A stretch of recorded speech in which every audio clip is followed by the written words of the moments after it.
In this video, I'll show you how you can fix Marvel Rivals 99% or 0% loading error.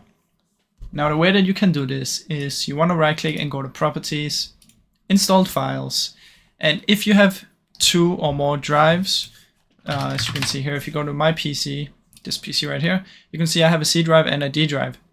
If you have 2 or you have an SSD somewhere, you want to plug it into a PC, so you have 2, then what you want to do is try and move the installation folder to the other drive.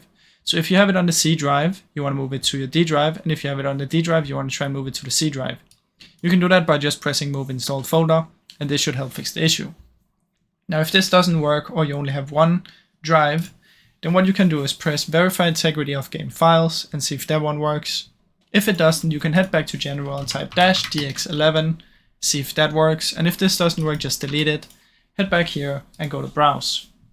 In here you want to find the launcher.exe file, right click, go to Properties, Compatibility, activate these two, press Apply and OK, and then see if it works.